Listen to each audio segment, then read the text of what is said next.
David, old boy, where's Anne? Do you know? Shopping. Oh. And she's not going to be very pleased with herself. Oh, why? She's forgotten Thick Grow the Weeds. Forgotten what? Oh, that's the title of a book. Reviewed in this week's edition of A Life of Bliss.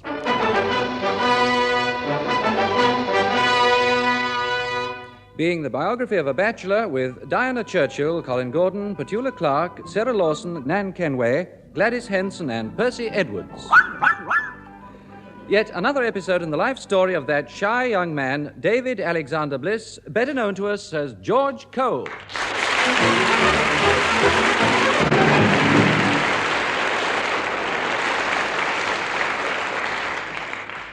The title of Anne's library book, in fact. Oh, I see. Did you want to change it? Well, apparently. Ah. No, it's here, look. Thick Grow the Weeds.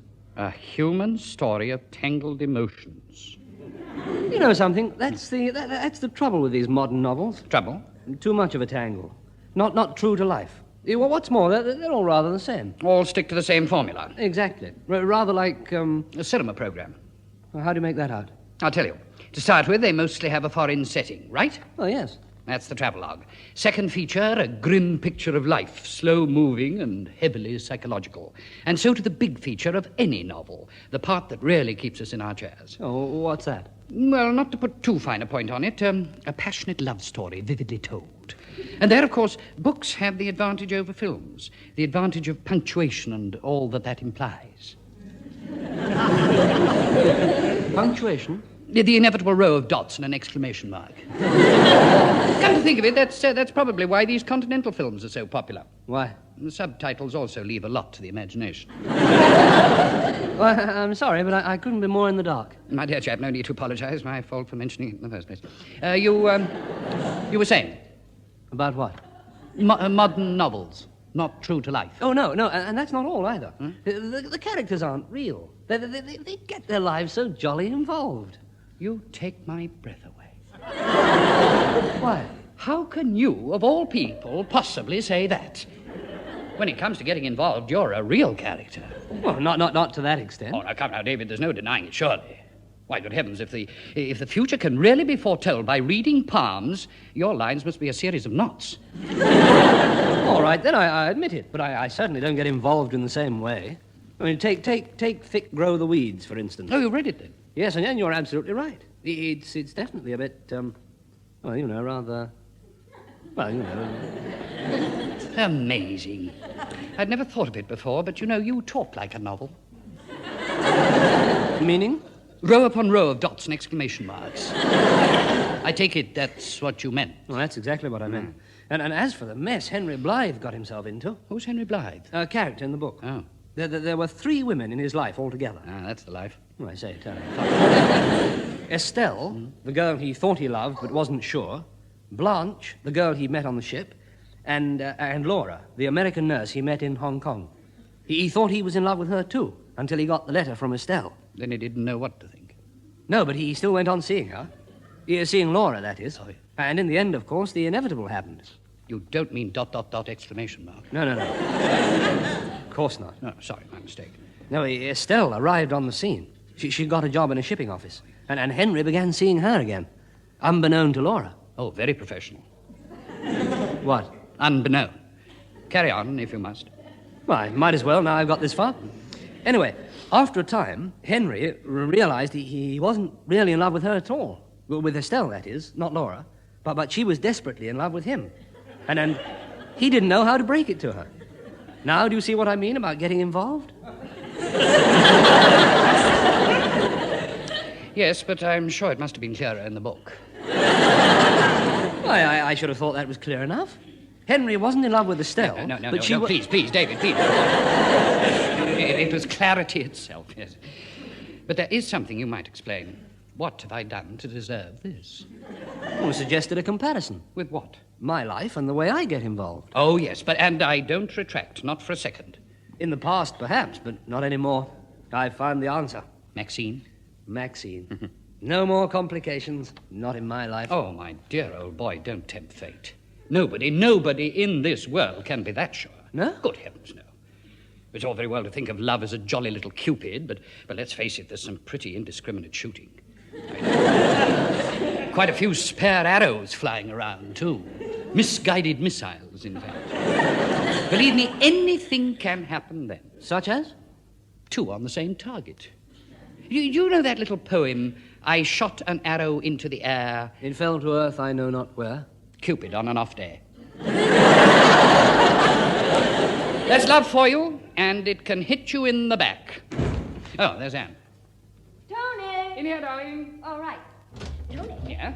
guess what I saw while I was... Oh, hello, Poppet. I didn't notice you. That's all right. Who did you see? Who did I see? Yes, you were just going to tell me. Betty Duncan. Really? What did she have to say? Nothing. What's your other news? David, would you be very sweet and do me a favor? Go and get my cardigan for me. Yes, of course. Where is it? Upstairs? Chest of drawers, second drawer down. Right now. Interesting about your meeting Betty Duncan. I didn't meet her. I know, that's what's so interesting. And the cardigan, too, obviously an excuse. Oh, dear, so you guessed. Bless you, darling, it wasn't all that difficult. Do you think David realized? Oh, it was difficult enough for that. Who did you really meet?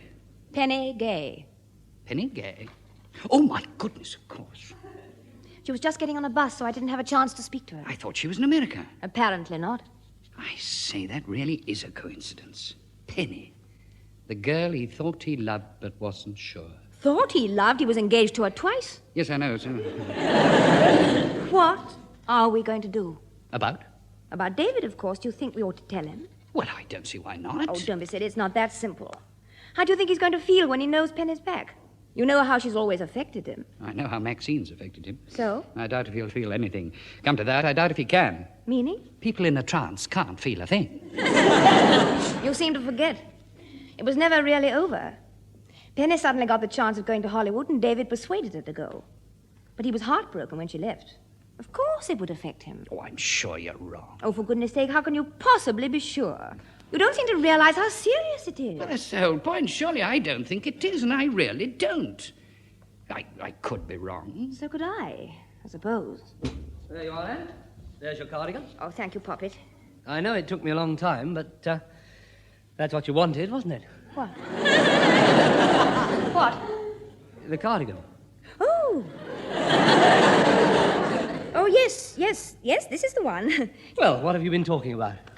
Oh, nothing. I say, you're obviously having a quiet morning. You know, first of all with, who did you say you met? You know perfectly well who I said, and that's who it was. Who? Penny Duncan. Penny? Betty Duncan. Oh, look, you will excuse me, won't you? But I must get on. I must give her a ring sometime. Who? You know who. And that's who you met. Oh, for goodness sake, who did I meet? Betty Gay. Good for you.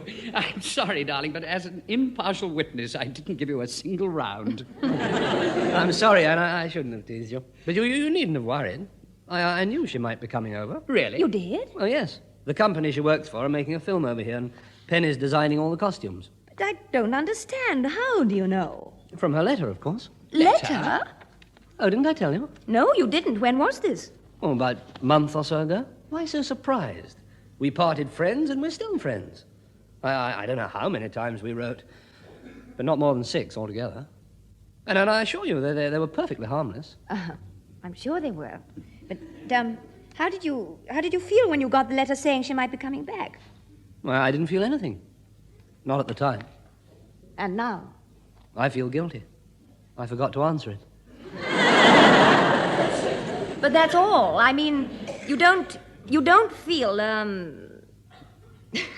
anything, obviously. Well, nobody can say you didn't try, darling. Tony. I'm sorry. I really must get on. Where did I put my basket? Oh, it's here, look. Oh, by the way, you forgot thick grow the weeds. Ah, good gracious, so I did. You left it on the table. I know, I left it there so I wouldn't forget. How infuriating. I'll take it back if you like. I can change mine at the same time. Oh, would you, darling? I'd be forever in your debt. Yes, of course. That's very sweet of you and very generous. Oh, nonsense. Forever in my debt. It's 4 months overdue. Heavy grows the fine. I might have known. Oh, well, better take it back now before it grows any heavier. How about strolling down with me? David? Oh, sorry, I was miles away. 10 to guess. 10? Miles. A lovely Georgian house set in its own grounds. Oh, no, you're wrong. Huh? You're completely wrong, actually. I was miles away with Penny, not Maxine. Were you indeed? You'll be in trouble. That's just what I was thinking. I'd hate to get myself as involved as Henry Blythe. Oh, for heaven's sake, I've already got to pay. I've got to pay the fine for Anne. I don't see why I should be plagued by him as well. I'm sorry, but there is a connection. I don't want to hurry you, but the fine's ticking up. Remember in the book about Estelle? First the letter, then her suddenly arriving on the scene. One minute we were talking about that. Next minute, I hear Penny's arrived. You must admit it was an amazing coincidence. I'll admit nothing of the sort. There's not the slightest connection, and I'll prove it to you. Let me see. Yes, here we are. There, look. Published 1953. That's when Estelle arrived on the scene. Penny arrived 4 years later. And just in passing, she didn't arrive in Hong Kong. All right, you win. I should think so, too. You weren't serious, were you? Oh, good gracious, no. Not for a second. Not even vaguely. Only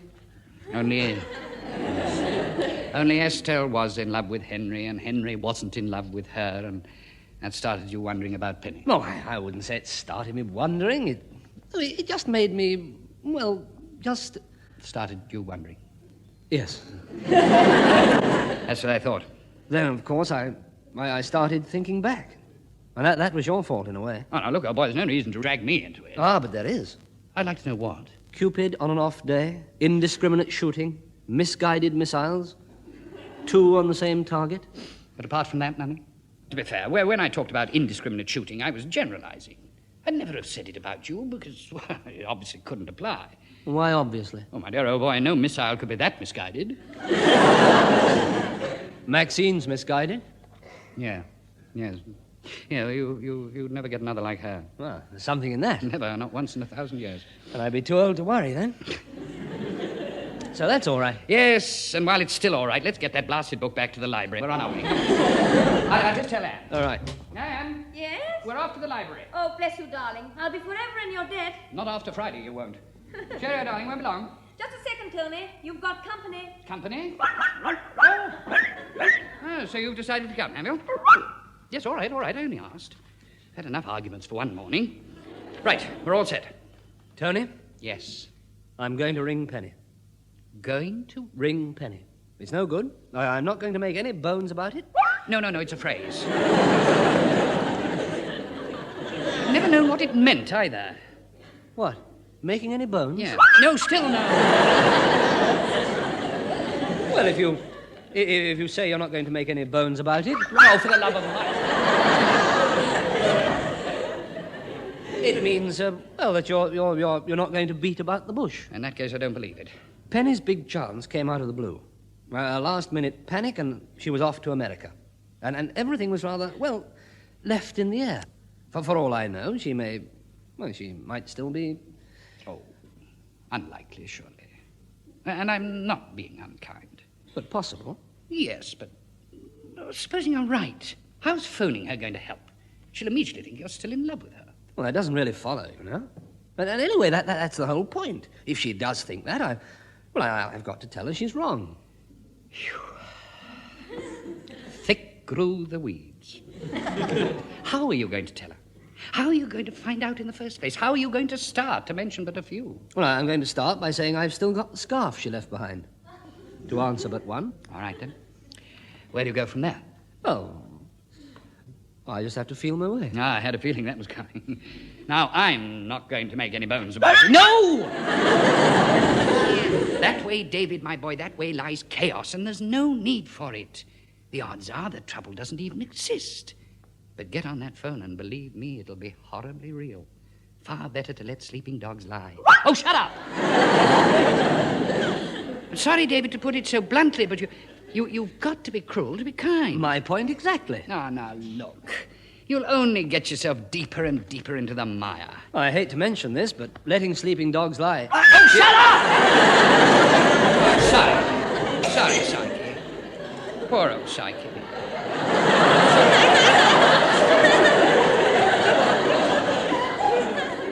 Psyche, dear, please be quiet. There's a good girl. Oh, yes, all right, yes. Now, you were hating to mention this, something or another. Well, just letting things go wasn't much help to Henry Blythe. I should ring her straight away. I'm going to. You're really determined, aren't you? There's one thing you never need wonder about, Maxine. She's the girl for you. I've said it before and I'll say it again. You're a changed man. A new spirit entirely. A new, I don't care whether I sink or swim attitude. And it's definitely a change for the better. Is it? Oh, bless your heart, of course it is. Oh, jolly good. You'll still sink, of course, but at least you go down fighting. That's something. Now then, back to this idea of yours. I'm not happy about it, you know, and for a pretty obvious reason. I've stood by while you were on the phone to people far more times than I care to remember. And I've come to one conclusion. What's that? Edison Bell did you a disservice. Edison Bell? He invented the thing, remember? Oh, well, that's already solved. I'm not going to try and discuss it over the phone. I don't see how you could, really. I'm merely going to tell her I've got the scarf and suggest I take it round. Oh, now, just a second. Are you sure that... Still, it's up to you. And my mind's made up. But don't think I don't realize what a risk I'm taking. Probably doing myself a disservice, in fact. Still, let's see. It's Vale... oh, gosh, that's a good start. I'll have to look it up. I don't mind admitting I'm feeling jolly nervous. I'm terrified myself. Look, let me just give you the benefit Ah, of yes. something. Here we are. Right. Sink or swim? Oh, I'm sorry. You were going to give me the benefit of... Some fairly acute observation. One particular pitfall. Telephonic. Irregular. Names. Names? You always get them wrong, and I know how it happens. So let's get it straightened out. You're David Bliss, not Henry Blythe. She's Penny, not Estelle. I'm dubious, not happy. You're Psyche. Not Cupid. Now do be careful, quiet and calm. Well, that's easier said than done. Hello? Hello? Oh, is that you, Penny? Yes, who's that? Edison. Sunk in Edison? David Bell. Yo. Blythe. Yo, Bliss. Oh, hello, David. What a nice surprise. Nice of you to say so, but I can't believe it was. Not after that awful muddle. I'm sorry. That's all right. Of course it was. What, awful? No, a nice surprise. Was it? Naturally. Did you just ring me up to say hello, or... Oh, well, no, I didn't actually. I doubt if you'll remember. No, it's so long ago, but you left your Cupid here. Left my...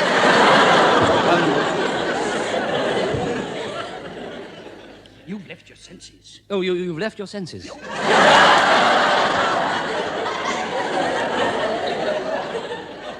Gosh, I've obviously left mine. Scarf.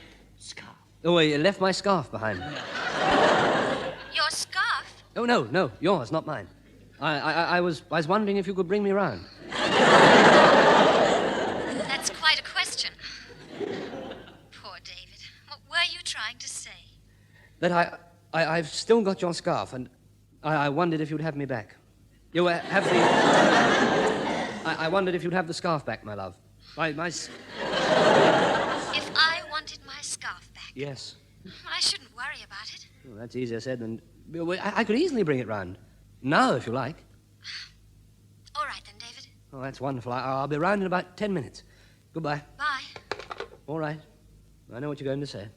I went down spluttering. Went down 3 times, and I'll never get off the bottom. Wrong. I'll tell you what I was going to say. You've got a new spirit, a new sink-or-swim attitude. You've got Maxine. And given time, I'm sure you'll even conquer the phone. Conquer yourself and your shyness. Well, that's a nice thought. But that's another day. I've got today's problem. And the sooner I get round there, the deeper I'll get into the mire. Well, yes, I suppose so, but... Oh, I'll take her down to the library with me. That's if dogs are allowed. Oh, she'll wait outside for you, won't you, eh? Right. We're all set. Have you got... Yes, and I'm not going to let go of it until it's safely back.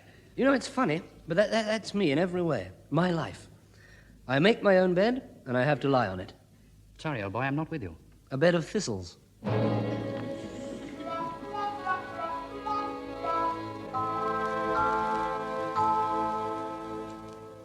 Still in love with you? I'm afraid so. Penny, darling, are you sure? Sure you're not just imagining it? Oh, I'm not sure of anything, Mummy. I've just got an awful feeling, that's all. Yes, but why? What did David say to you on the phone? I don't know. Don't know? Mummy, it was David. Yes. I was forgetting. He's the sweetest, kindest, and nicest person. I'd hate to hurt him.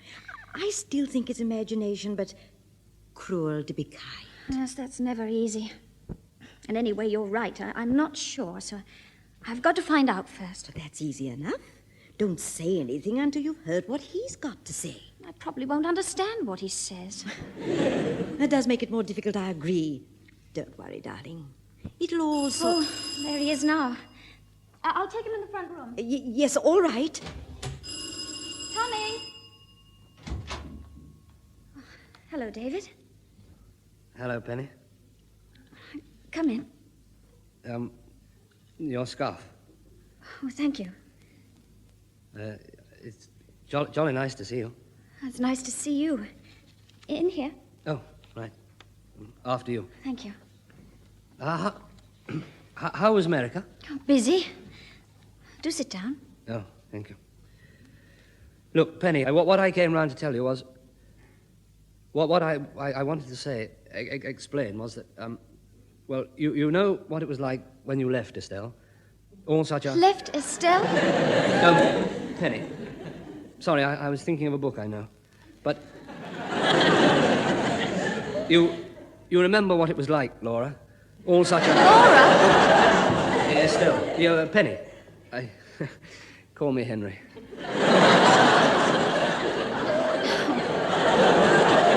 Look, David.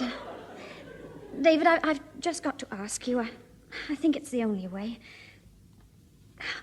Are you still in love with me? Oh, gosh, that's what I was going to ask you. Are you? Are you? Oh, dear. No, David, I'm not. Oh, neither am I. You're not? No, that's what I came round about. Oh, that's what I was worried about. Oh, that's wonderful. Oh, it is wonderful. Absolutely. Such a wonderful relief. Wonderful. Absolutely. Well, that's really all I came round to say. Now, all that's left to be said is, well, goodbye. Yes.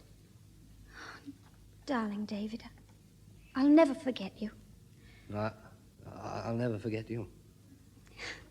And now I'm sure you've got a pressing engagement. Honestly, I can hardly believe it even now. It certainly thinned them down a bit. Thin them down? You were my thistles. That's the book I was telling you about. Thick grow the thistles. They're weeds. I don't understand. I don't understand a word of it, but then that's how I shall always remember you. Well, that's how I'll remember you. You not understanding and being so jolly nice about it. Well, this is... Goodbye. Yes, this is, goodbye. Goodbye and good luck. Always.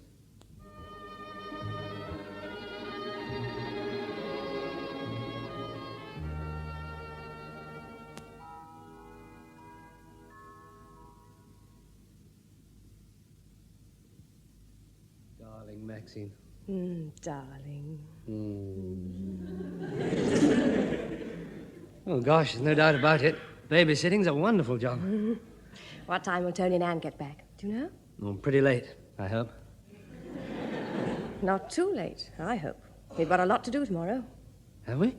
Oh, yes, of course. I am moving back into my flat. And that'll be a jolly nice job, too, with you there to help me. Still, one job at once. Let's concentrate on babysitting. Darling Maxine.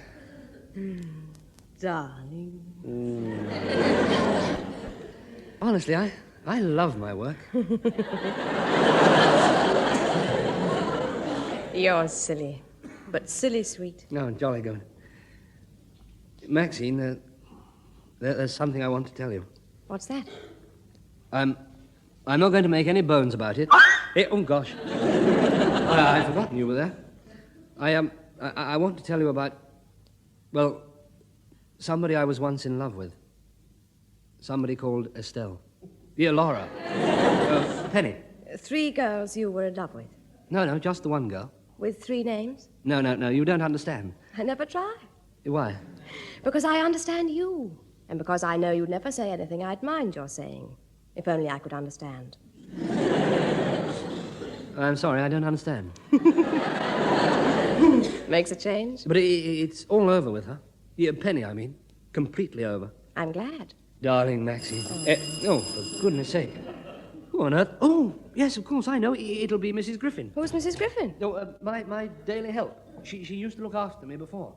And I'm one person who really needs her help daily. I won't be a second. Oh, hello, Mrs. Griffin. Oh, hello. I've come for the key. Want to get an early start in the morning. Oh, right. I've got one here somewhere. Oh, yes, here we are. I'd like to ask you in, only I've got a... That is, I mean, it isn't awfully, Nice. Who? Your young lady. Oh, how on earth did you guess? Oh, I didn't guess. I know you. You think she's the one? Well, I'm sure she's the one. The girl of my life. And I'm beginning to put my life in order, too. In fact, I've jolly nearly got rid of them already. Rid of what? The weeds. Oh, that's a thistle I've been reading. Yeah, book. You get back to your young lady. I'm sure she's better than any book. Cheerio. See you in the morning. No, cheerio, Mrs. Griffin. It was Mrs. Griffin. Honestly, you know, it's been the most wonderful day today. For me, I mean, it's been like a book. I feel I'm starting a completely new chapter. Am I the new chapter? Well, obviously. But only a chapter? Well, a long chapter. Very long. It'll go on forever and ever. And it'll be the most wonderful story ever written. What kind of story? The best kind. The only kind. The old kind. A simple love story.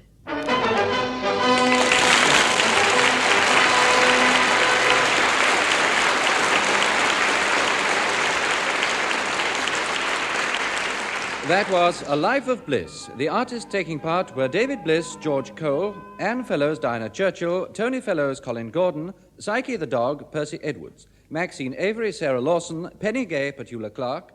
Mrs. Gay was played by Nan Kenway, Mrs. Griffin, Gladys Henson. This recorded program was written by Godfrey Harrison and produced by Leslie Bridgemont.